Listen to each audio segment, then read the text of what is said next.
Alright, hello everyone, welcome to the first video in this series. So, as you can see, I have the Messerschmitt BF-109 E4/7 Tropical by Tamiya. It's in 1/72 scale. The wingspan is 137.5 millimeters, and the fuselage is 122 millimeters. Yeah, got some nice pictures, and lovely box art as always. Got the camouflage options, and then tells you which paint you have. So yeah, I believe this is a fairly older kit. Just looking at it, maybe from the 90s, but I could be wrong. So let's open this up.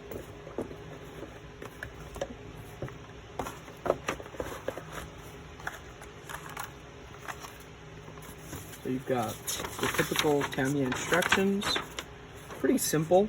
You've got 10 instruction panels. Pretty good. Then you've got your basic clear parts. You've got the decals. I kind of don't like how these are just kind of out in the open.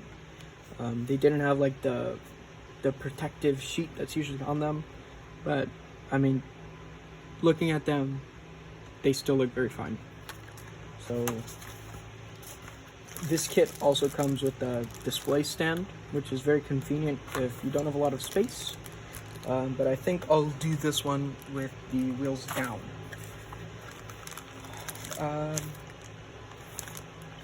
I also, this is the main sprue. Everything is on it. You've got really nice cockpit detail with the instrument panels. You got recessed panel lines. Looks really good. Very, very simplified, and that's what I really like about Tamiya kits. Then you got the poly caps, I assume for the propeller. So yeah, you got the instructions, and then I also have CMK resin figures. I thought they would go good, kind of like a little scene. And I also have Edouard fabric seatbelts. These are meant for a FW190, but I mean you'll hardly be able to see the cockpit, so these should do just fine. I used the first set for a BF-109 G6, also by Tamiya, and that one came out fine. So yeah, let's lay these all out.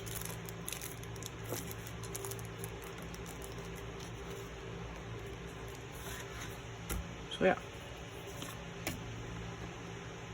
Alright, so let's start off.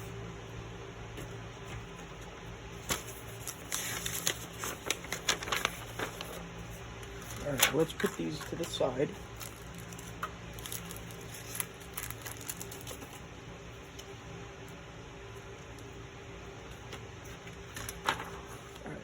So for basic construction, it's good to have, these are just some cheap sharp side cutters from a hardware store, a good sanding stick, an X-Acto with a sharp blade. This one's not the sharpest. I'll have to replace it soon. Let's see. Some sandpaper for, let's say, curved pieces that need to be sanded down. Some good clampers if you need to spray stuff. Some tweezers. Some good tweezers, definitely. Tamiya thin cement. It always works good. Tape, to keep stuff together. And so yeah, let's get building. All right, so first up, we have to start off with the cockpit assembly.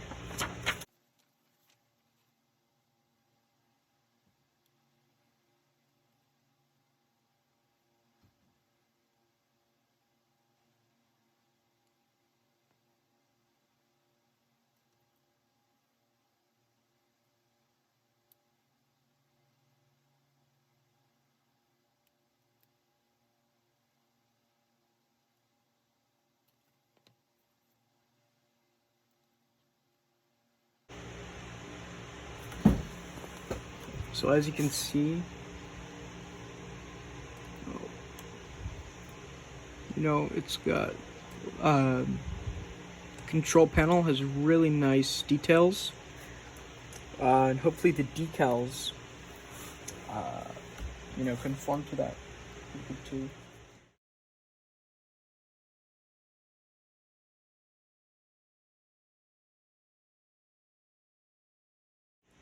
Alright, so now we have the very basics of the cockpit put together. The control panel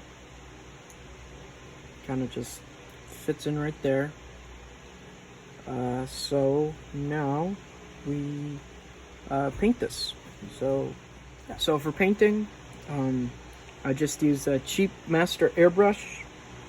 I think this one is 0.3 millimeters, I want to say, though I'm probably wrong about that. I mean, it was 20 bucks, and I've used this for most of my models, and I really like this. It's a really good airbrush for the price.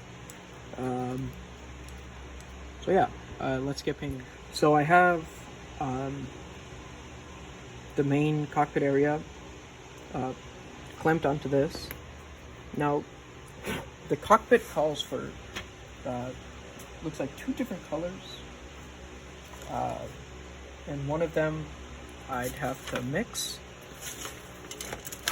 right where it says XF22 mixed with 1 part XF22 and 1 part XF49, and it looks like it's gonna create like a dark sort of tacky color. So I feel like I'm just gonna paint the whole thing XF63 German gray. It's pretty good. But before I do that, I'm gonna need to prime them. And so I have mixing cup and XF1 flat black, Tamiya colors. And then I like to thin them out with Mr. Color leveling thinner. This is probably one of the most important things that I have for model making. It's really versatile. I use it to thin out my clear coats. I use it to thin out my paints, pretty much everything. And it's all around just a really good thinner. So, mixing some paints. Oh, it's kind of a lot. But.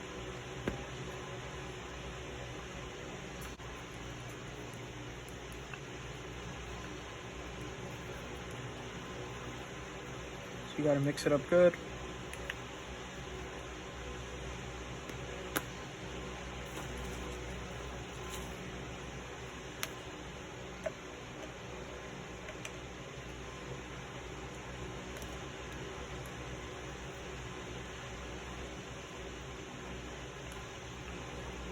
There we go.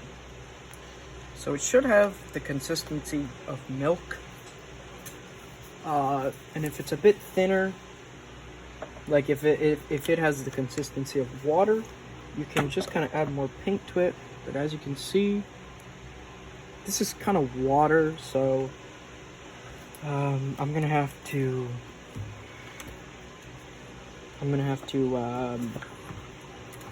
paint it fairly lightly. So right now I'm plugging in my compressor. This is gonna be kind of loud.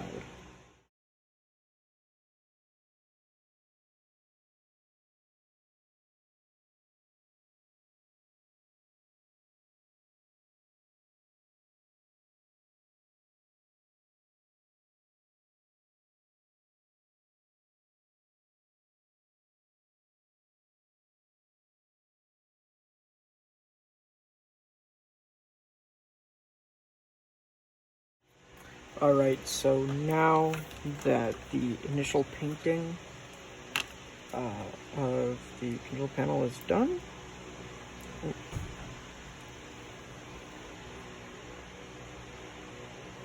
got the painting done. So now it is time to spray the control panel with the semi-gloss clear. Normally, for decals, I'd use Mr. Color GX100 because it applies a real smooth surface, so decals can just flow and get in all of the right spaces. But I don't want to have to completely clean out my airbrush for that. And TS190, you know, semi-gloss clear, it works pretty well. So this is what I'm going to be using. So, yeah.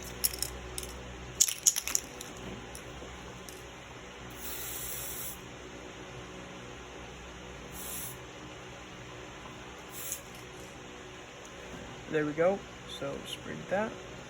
So now this has just got to dry. In the meantime, I will do chipping and what have you, and detailing painting on in the cockpit. Alright, so yeah.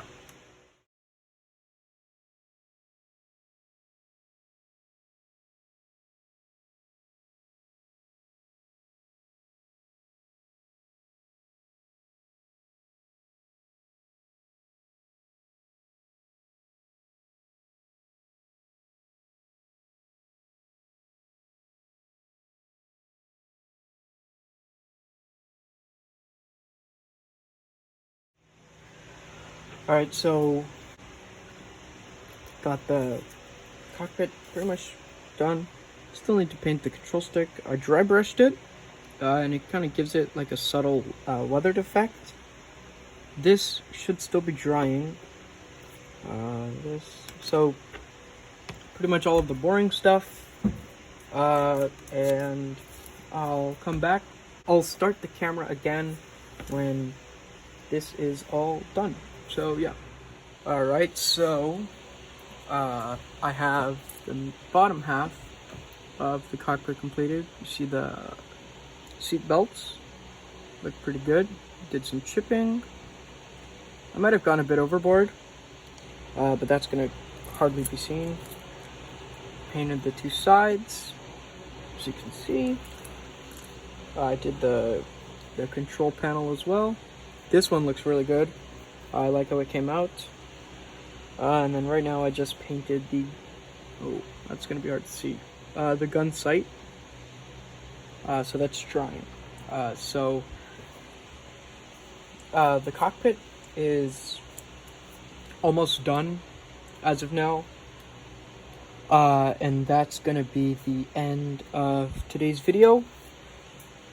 I'll post again when I have it built, and then I'll do another video probably when I'm gonna paint it. So stay tuned for that, and see ya.